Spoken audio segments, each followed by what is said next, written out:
ایلڈوریا کی جادوئی سرزمین میں جہاں پہاڑ سرگوشیاں کرتے اور ندیاں لوریاں گاتی تھیں وہاں عالیہ نام کی بہادر لڑکی رہتی تھی۔ وہ نڈر تھی لیکن ایک جگہ ایسی تھی جہاں جانے سے وہ بھی ڈرتی تھی، سایہ غار۔ کہا جاتا تھا کہ جو بھی اس غار میں جاتا کبھی واپس نہیں آتا۔ ایک شام عالیہ کا چھوٹا بھائی سمی غائب ہو گیا۔ اس کے قدموں کے نشان سیدھے سایہ غار کی طرف جا رہے تھے۔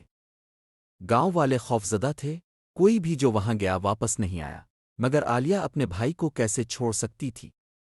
وہ ایک لالٹین لے کر اندھیرے میں داخل ہو گئی۔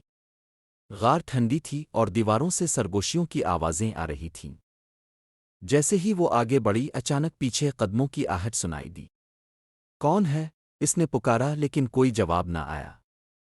اچانک ایک تیز جھونکے سے لالٹین بجھ گئی۔ خوف کی لہر اس کے اندر دوڑ گئی لیکن اس نے ہمت نہیں ہاری۔ تبھی اسے آگے نیلی روشنی دکھائی دی۔ وہ روشنی کے پیچھے چل پڑی اور ایک بڑے کمرے میں پہنچی جہاں ایک سائے جیسی مخلوق چمکتی آنکھوں کے ساتھ سمی کے پاس کھڑی تھی۔ میرے بھائی کو چھوڑ دو، عالیہ نے ہمت سے کہا۔ وہ مخلوق ہنسی۔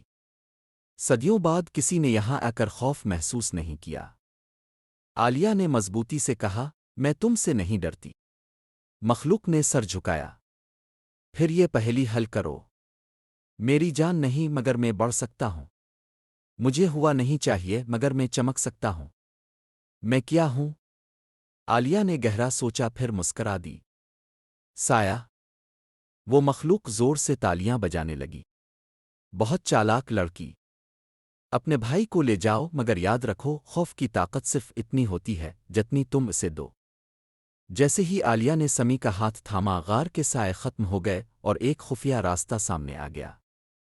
جو ہی وہ باہر نکلے غار دھڑام سے گر گئی اور اس کا راز ہمیشہ کے لیے دفن ہو گیا۔ یہ کہانی ہمیں سکھاتی ہے کہ خوف کی طاقت صرف اتنی ہوتی ہے جتنی ہم اسے دیتے ہیں۔ بہادری اور عقل سے ہر اندھیرے کو شکست دی جا سکتی ہے۔